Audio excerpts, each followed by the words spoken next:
스바냐서 3장 1절부터 8절까지입니다. 예루살렘에 대한 최후의 경고. 스바냐서는 남유다 왕국의 요시야 왕 초창기에 기록된 선지서입니다. 다윗의 아들 솔로몬 왕이 죽은 후 이스라엘 민족은 갈등과 분열이 일어나 남유다 왕국과 북이스라엘 왕국으로 나누어지게 됩니다. 남유다 왕국은 다윗의 후손들이 통치했고 북이스라엘 왕국은 다른 가문의 후손들이 다스리게 되었습니다. 나라가 분열된 이후 북이스라엘 왕국은 곧바로 하나님을 버리고 우상 숭배의 범죄를 저지르게 됩니다. 한두 번이 아니라 수백 년 동안 지속적으로 우상을 숭배하고 하나님을 거절하며 믿음의 사람들을 핍박하는 일을 자행했습니다. 그래서 하나님은 북이스라엘 왕국을 아수르 제국에 의해서 징벌하시고 아예 멸망시켜 버리십니다. 북이스라엘 왕국의 멸망의 모습을 지켜보면서 하나님은 우상 숭배가 얼마나 큰 범죄이며 하나님을 거역하고 외면하면 결국은 망하게 된다는 사실을 남유다 왕국에게 경고하여 주십니다.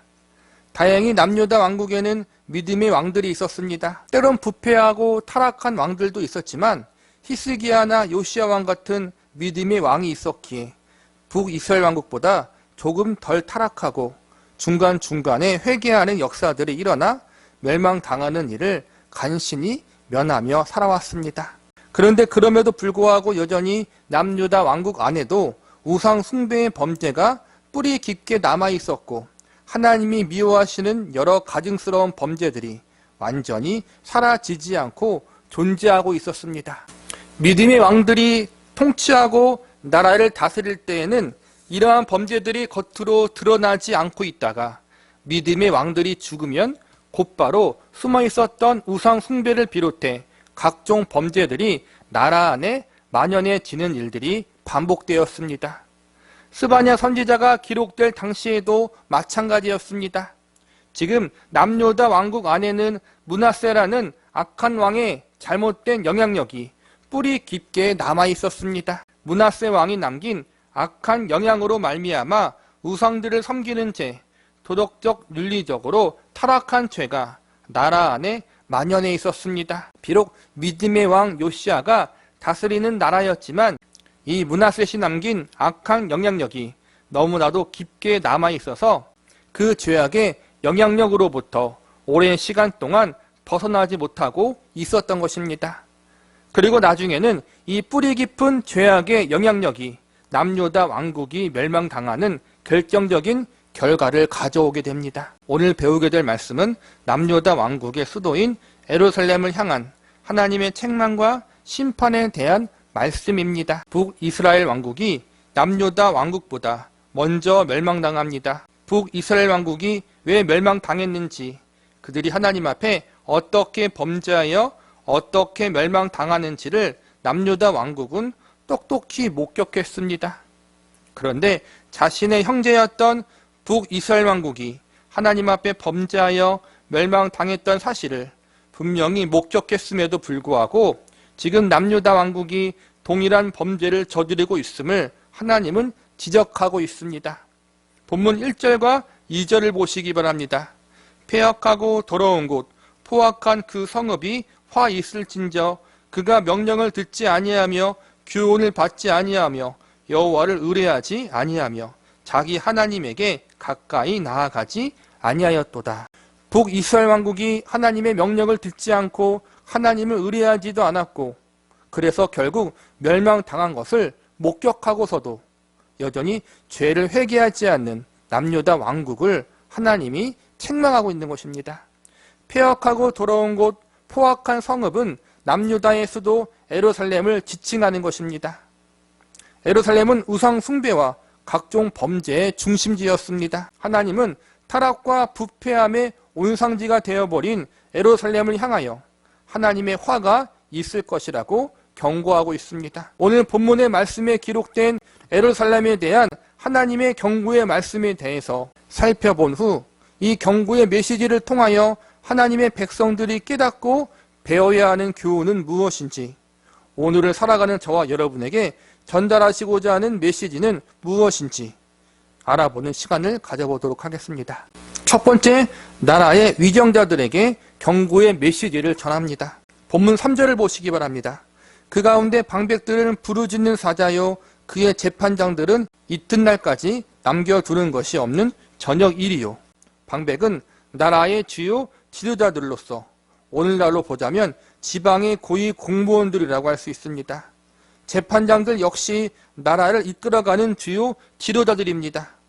여기서 보면 이렇게 나라를 이끌어가는 지도자들이 사자와 이리같이 백성들의 것을 빼앗고 착취하고 있다고 지적하고 있는 것입니다. 성경은 세상의 지도자들도 하나님이 세우셨다라고 가르치고 있습니다. 하나님이 지도자들을 세우신 이유는 그들을 통하여 나라를 바르게 이끌어가고 백성을 잘 돌보게 하시기 위해서입니다. 그런데 이러한 하나님의 뜻과 의도를 무시하고 나라의 지도자들이 자기들의 배만 불리기 위해서 자신들의 이익을 채우기 위해서 백성들을 압제하고 괴롭히는 자가 되어버린 것을 하나님이 지적하고 있는 것입니다. 얼마나 그 압제와 괴롭힘이 심했든지 3절에 보니까 다음 날까지 남겨두는 것이 없다고 증거하고 있습니다. 즉 너무나도 심하게 착취를 해서 백성들이 먹고 살아갈 최소한의 것들도 남겨두지 않았다는 것입니다.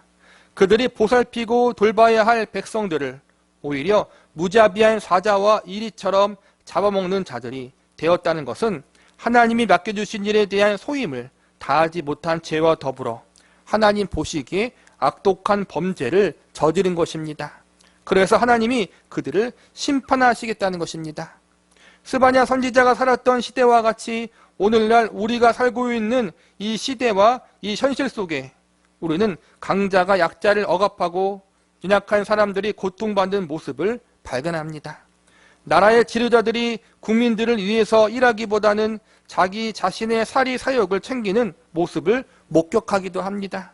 이러한 일들 때문에 우리는 낙심하고 한탄해야 합니다. 그러나 우리는 낙심하고 한탄해하는 자리에만 머물지 말고 한 발 더 나아가 나라와 민족을 위해서 기도하는 자리에 가야 합니다. 디모데전서 2장 2절에 보면 이렇게 가르치고 있습니다. 임금들과 높은 지위에 있는 모든 사람을 위하여 하라.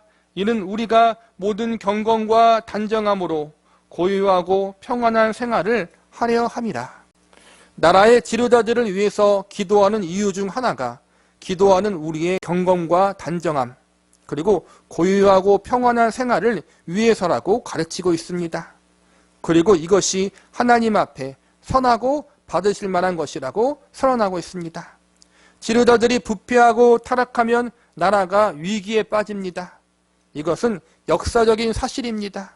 모든 나라들의 흥망성쇠의 문제는 언제나 지도자들이 얼마나 깨끗하나 혹은 타락하고 부패하느냐에 달려 있었습니다. 나라의 지도자들이 깨끗하면 나라가 번영하고 백성들이 살기 좋아지는 것이고 지도자들이 타락하고 부패하면 나라가 쇠퇴해지고 백성들이 고통당하게 되는 것입니다. 현실적으로 모든 위정자들이 예수 그리스도를 영접하고 모든 지도자들이 하나님 앞에 깨끗하고 정직할 수는 없습니다. 그렇기 때문에 먼저 믿는 이들이 하나님 앞에 기도해야 하고 그들의 삶의 자리에서 빛과 소금된 삶을 사는 모범을 보여주어야 합니다.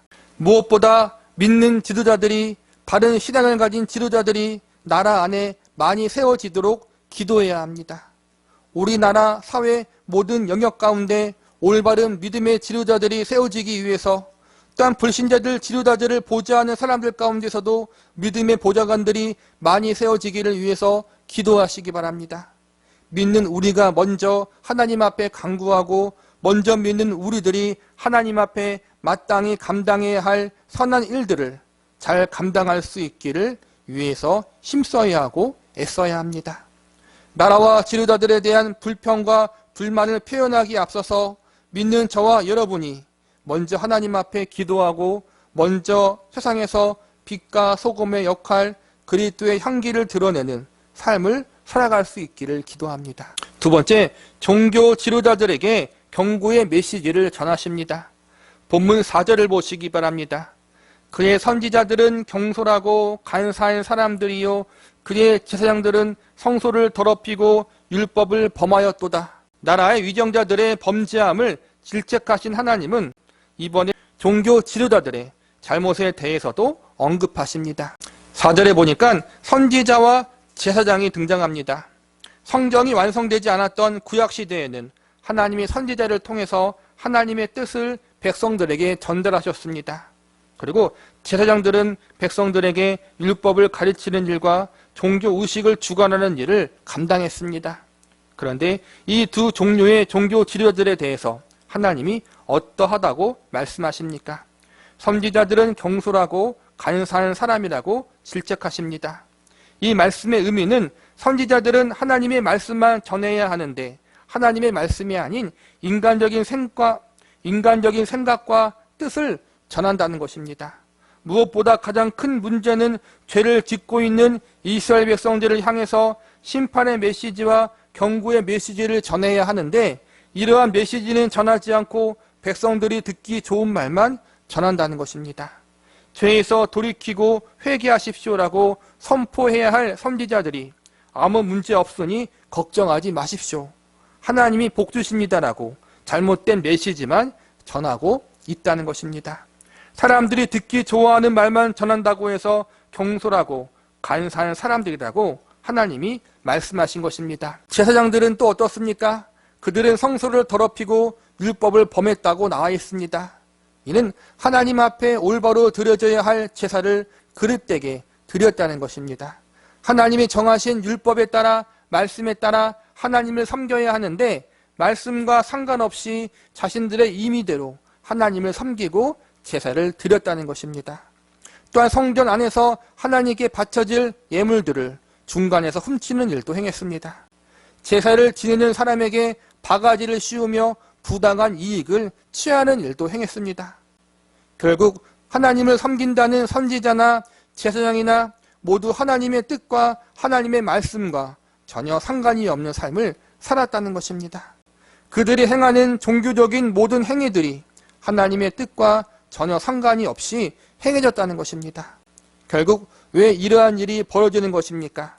선지자나 제사장들이 타락하고 부패했기 때문입니다. 하나님보다 더 두려워하고 하나님보다 더 사랑하는 것들이 생겼기 때문입니다. 하나님보다 사람을 두려워했고 하나님보다 돈과 성공과 명예를 더 사랑했기 때문에 결국 그들이 타락하고 부패하게 된 것입니다. 오늘날도 마찬가지입니다. 오늘날 세상의 빛과 소금이 되어야 할 교회와 성도가 빛과 소금 되기는커녕 각종 잘못된 행동과 모습 때문에 세상 사람들의 손가락질을 받고 있습니다. 예수님을 믿는 것 때문에 하나님을 믿는 믿음 때문에 교회와 성도들이 손가락질을 받는 것이 아니라 교회와 성도들의 옳지 못한 행동과 모습 때문에 손가락질을 받고 있다는 것입니다. 특별히 교회 안에서 지도자들의 타락 문제는 기존 성도들에게도 좋지 못한 영향을 끼치므로 많은 사람들을 낙심케 만들고 시험에 들게 하므로 신앙을 떠나게 만들기도 합니다. 세상이 타락하고 부패해도 교회와 성도들이 순결하다면 아직 그 세상에는 희망이 있습니다. 세상이 아무리 암울하고 어두워도 하나님의 사람들이 하나님만 바라보고 의지한다면 세상은 아직 소망이 있습니다. 그러므로 우리는 한국 교회와 성도들을 위해서 또한 지도자들을 위해서 기도해야 합니다. 교회가 빛을 잃지 않도록 소금의 맛을 잃지 않도록 순결하고 거룩한 존재로 남아있을 수 있도록 기도해야 합니다. 또한 동시에 한국 교회들을 책임지고 있는 지도자들, 교회 지도자들이 하나님 앞에 올바른 믿음으로 바로 설 수 있도록 세상의 유혹으로부터 스스로를 거룩하고 순결하게 지킬 수 있도록 이를 위해서 함께 기도할 수 있기를 바랍니다.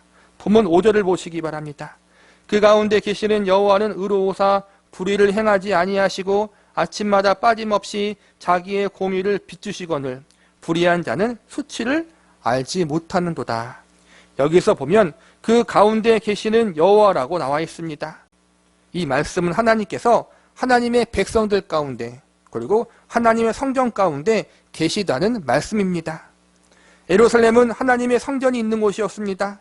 하나님의 영광과 임재를 상징하는 언약궤가 있는 곳이 바로 예루살렘이었습니다.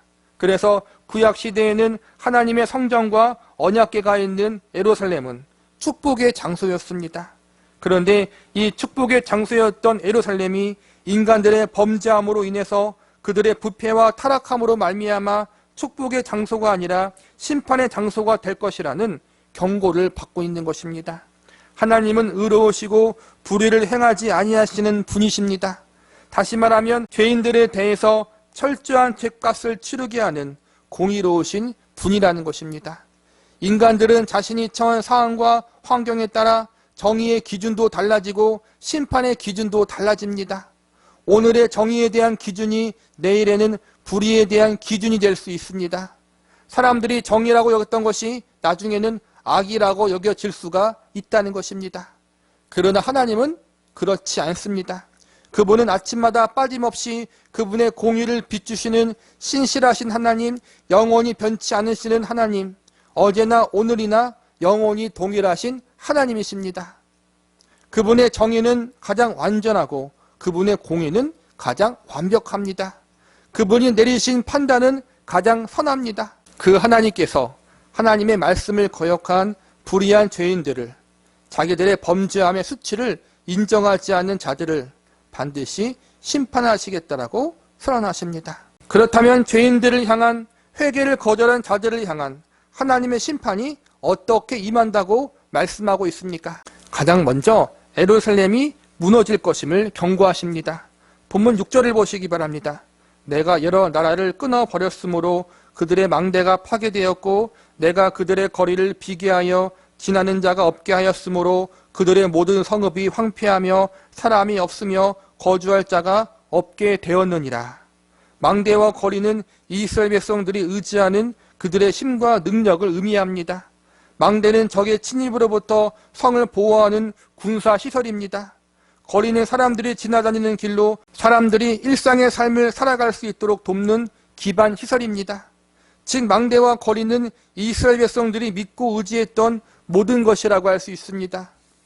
예루살렘은 이스라엘 민족이 가지고 있던 모든 성 중에서 가장 튼튼하고 안전한 성이었습니다. 그리고 사람들이 가장 많이 거주하며 동시에 가장 활발한 상업활동이 일어났던 곳이었습니다. 높고 두꺼운 성벽이 그들을 지켜주고 있었고 거리마다 사람들이 넘쳐나며 많은 상거래로 인하여 많은 돈이 오고 가고 있었습니다. 많은 사람들은 설마 이렇게 안전하고 활기가 넘치는 예루살렘 성에 무슨 일이 생기겠어? 이렇게 생각을 하고 있었을 것입니다. 무엇보다 이 예루살렘 안에는 그들의 안전을 지켜주고 복과 번영을 준다는 수많은 우상들이 있었습니다. 이 모든 것들이 그들을 지켜주고 보호해 줄 것이라고, 그들에게 복을 내려줄 것이라고 굳게 믿고 있었습니다. 그런데 하나님께서는 이러한 그들의 착각을 산산조각 내십니다. 그들이 절대로 무너지지 않을 것이라고 여겼던 예루살렘의 망대와 성벽이 무너지게 되고 절대 사람이 끊이지 않을 것 같았던 번성했던 거리가 전쟁으로 인해 한 사람도 지나가지 않는 폐허가 되어버립니다. 수많은 사람들로 가득 찼던 예루살렘 성이 아무도 살지 않는 황폐의 도시가 되어 유령의 도시가 되어 그렇게 멸망하게 된다고 하나님이 경고하고 계십니다.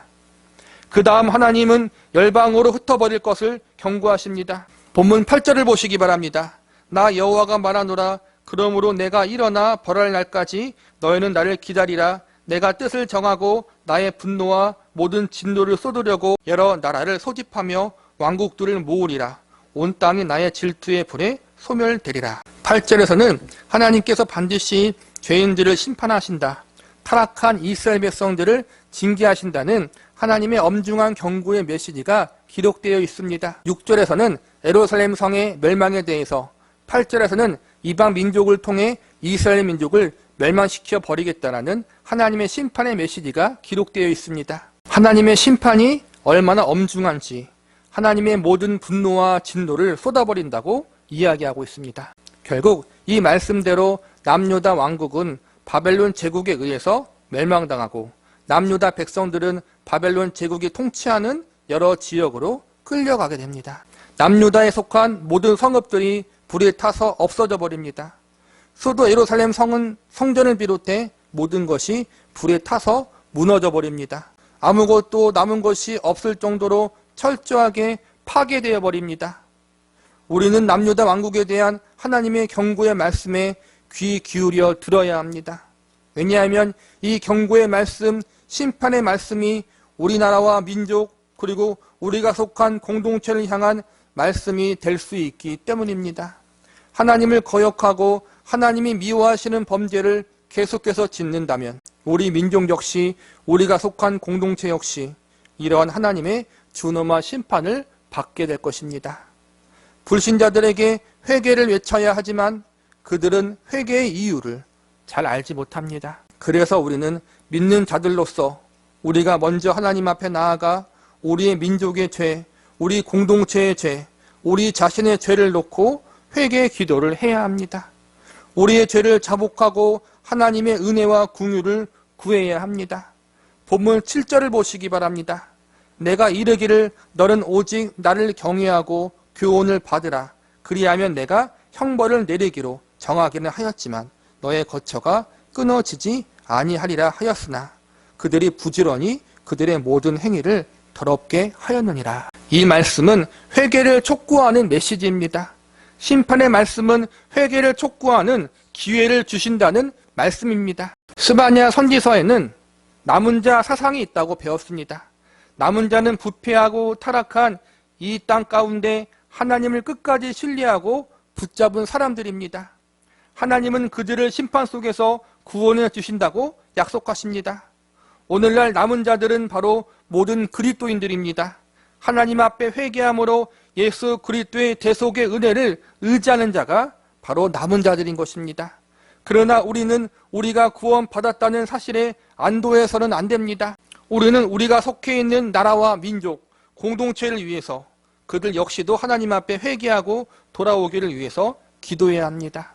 우리만 구원받고 우리만 심판을 면한다는 사실에 만족하지 마시기 바랍니다. 하나님이 남은 자를 남겨두신 것은 사명이 있기 때문입니다. 남은 자를 통해 또 다른 남은 자들을 세울 수 있도록 그들이 속한 나라와 민족, 공동체 속에서 빛과 소금의 역할을 감당하게 하신 것입니다. 물론 우리는 완전하게 의로운 자들이 될 수 없습니다. 왜냐하면 우리에게는 여전히 연약하고 부족한 것이 많기 때문입니다. 하나님의 완전한 기준에 부합한 의를 실행할 수 없기 때문입니다. 그러나 중요한 것은 이러한 사실을 겸손히 인정하며 겸손히 하나님의 은혜를 의지하는 자리로 가야 한다는 것입니다. 비록 우리는 여전히 더럽고 부정하고 부족하지만 하나님 앞에 나아가 그분의 자비하심과 은혜로움을 의지하여 예수님의 대속의 은혜를 의지하여 회개하는 자리로 나아가야 합니다. 그리고 우리가 속한 조직과 공동체를 위해 나라와 민족을 위해 이들의 죄와 허물을 용서해달라고 하나님 앞에 기도해야 합니다. 창세기에 보면 소돔과 고모라 도시 속에서 의인 10명이 없어 하나님의 심판을 면하지 못한 것을 발견합니다. 에스겔서에 보면 하나님이 범죄로 가득한 예루살렘 성 가운데 하나님의 진노의 심판을 막아서는 의인을 발견하지 못했다고 말씀하시면서 그래서 그 땅을 심판하시겠다라고 선언하십니다. 우리 그리스도인들은 소돔과 고모라의 의인 10명이 되어야 하고 범죄의 도시 예루살렘의 부패와 타락함을 막는 빛과 소금들이 되어야 합니다. 하나님의 진노의 심판을 막을 수 있는 최후의 보루가 되어야 합니다. 물론 우리가 명심해야 할 것은 우리의 의로움, 우리의 중보기도가 하나님의 심판을 막아서는 근거가 되는 것은 아닙니다. 하나님의 심판을 막아서는 유일한 근거는 하나님의 자비와 긍휼입니다. 하나님의 은혜가 하나님의 심판을 유보하게 해주는 것입니다. 그러므로 우리 믿는 자들이 먼저 그 은혜와 하나님의 자비와 긍휼을 의지하여 나아가 먼저 회개해야 합니다. 이 땅과 이 민족을 위해서 우리가 속한 공동체를 위해서 기도하는 우리 그리스도인들의 모습을 보시고 심판을 유보하시고 심판의 결정을 돌이킬 수 있는 그러한 은혜가 한국교회와 성도들에게 있기를 소망합니다. 그리고 그 일에 먼저 앞장서서 기도하고 우리들의 삶 속에서 빛과 소금된 삶, 저와 여러분이 살아가는 삶의 자리에서 하나님의 백성다운 삶을 살아나가 그곳이 하나님의 살아계심을 증거하는 곳, 예수 그리스도의 향기를 전달하는 장소가 되어질 수 있고 우리가 이 일에 아름답고 귀하게 쓰임받을 수 있기를 간절히 바랍니다.